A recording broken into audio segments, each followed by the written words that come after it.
Hi everybody, it's Gina again. I felt like I needed to say more about step 3, and I wanted to take this opportunity to thank you so much for letting me be a servant of God and carry the message. I could no longer assume responsibility for my own life.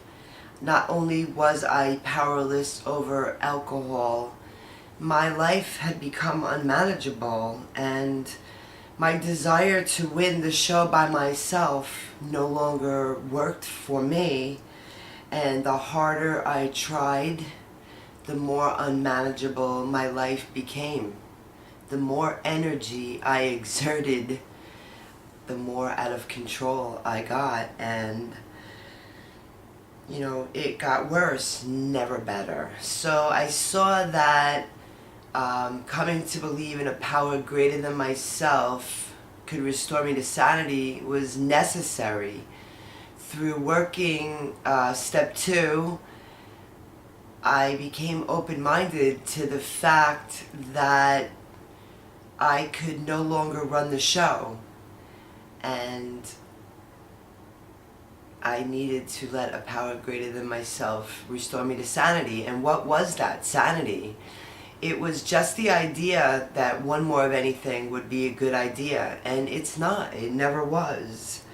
It always caused me a greater predicament.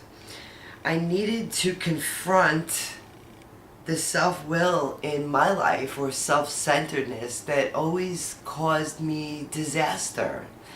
And step 3 offered me new management. God never fired me, but this time around I was able to hire a new manager. Things that were impossible left to my own devices now became possible for me. And when I was at the center of this disaster, God always offered himself to me. I just needed to seek him.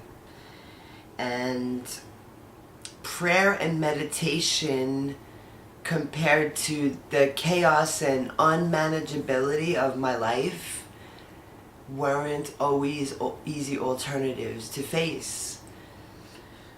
But open-mindedness was important, and everybody's mind is sickened by alcohol in a different way. I feel like I'm one of the lucky ones that God reversed many disorders, not only just alcoholism in me. And I have the mind that naturally gravitates towards the insane idea. Somehow, someday I'm gonna control and enjoy it. And who cares to admit complete defeat? Well, I did this time around. And, there were no more shortcuts for me. They never worked. And, if you're sitting next to a person that shortcuts work for, don't assume that it's always gonna work for you. We talked last week about the difference in submission and surrender.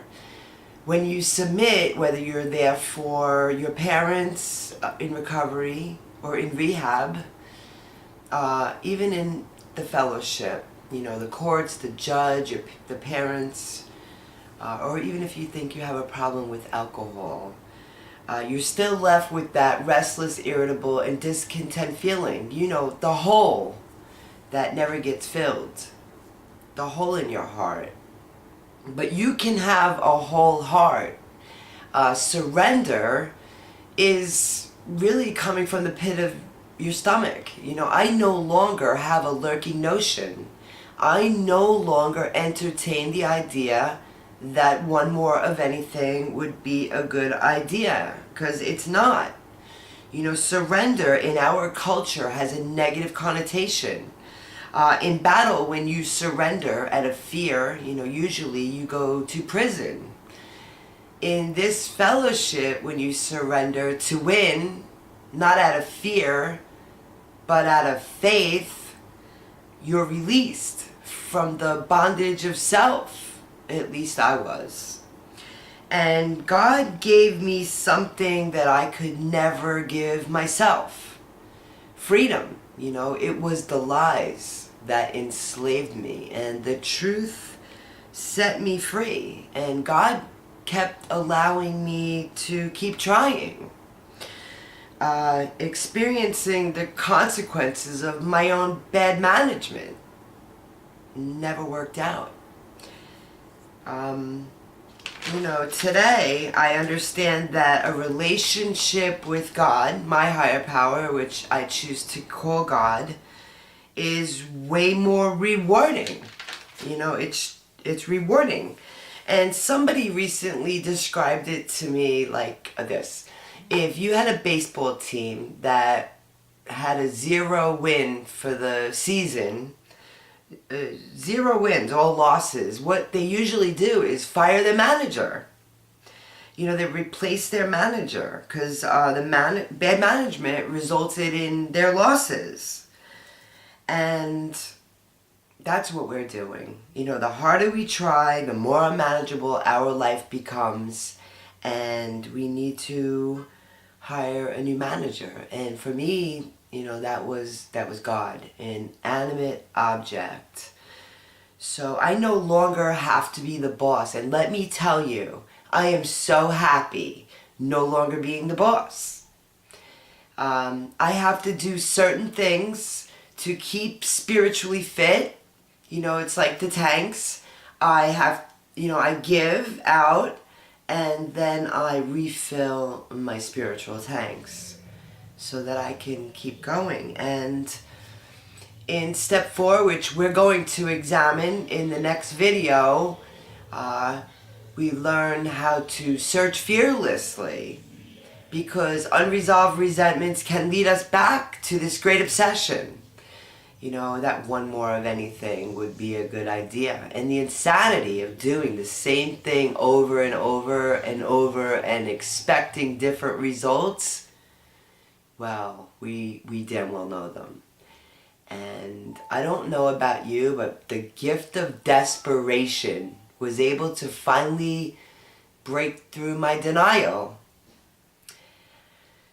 And I don't want to go any further. I just wanted to expand on step 3 more than I did because I was thinking about it, and I love you so much, and I know it's a huge topic and more can be said and definitely more can be learned.